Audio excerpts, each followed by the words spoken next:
So all of these parts that we've talked about up to now bring us to this, why is it so difficult to sell then? If it's just a case of me being myself, why do I find it so hard to be myself?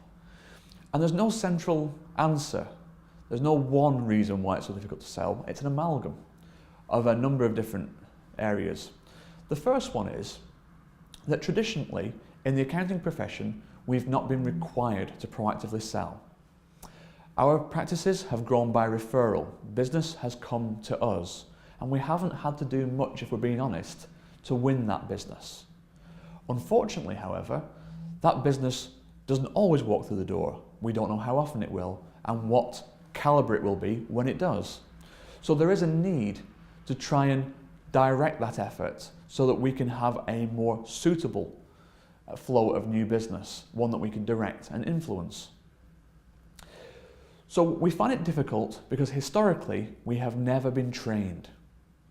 And just as accountants find it difficult to sell, quote unquote, I find it very difficult to carry out a piece of technical accountancy work to any degree of competency, having never been trained, being unfamiliar with what's required.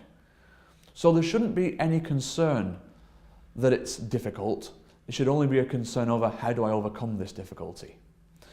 And secondly, the type of work that is required, again, traditionally, by an accounting firm is technically based and is typically done at a desk and not in front of clients and customers. And as a result of that, we are not used to being exposed to different individual conversations on a regular basis. We're used to churning out certain processes. Now, in reality, selling is just another one of those processes. But at this stage, the professional feels quite uncomfortable with having to go through this process of winning new work when it's not been part of their makeup historically. Another reason is that there's this fear of rejection that we all have to one degree or another. And we're scared of what the no means and what the no says about us and says about our firm and says about our offering and so forth. What few professionals are comfortable with understanding is that any form of rejection in a professional setting is exactly that. It's a rejection in a professional setting. It does not speak about the person. It's not a personal issue. It's that this proposal that you're putting to me at this stage is not something that I wish to take up at this time, in this way, at this price, and so on and so forth. It is not a commentary on the individual necessarily, but we take it as such. And it's funny how many people I meet that, can stand up in front of an audience and give a talk, which results in 50 positive feedbacks, comments being made, and one negative one. And the impact of the 50 is completely lost as we focus on the negative one and get completely almost paranoid and neurotic about why have I received a negative response. So it's all of those reasons that make it so difficult to sell. We don't typically have a way of generating new business.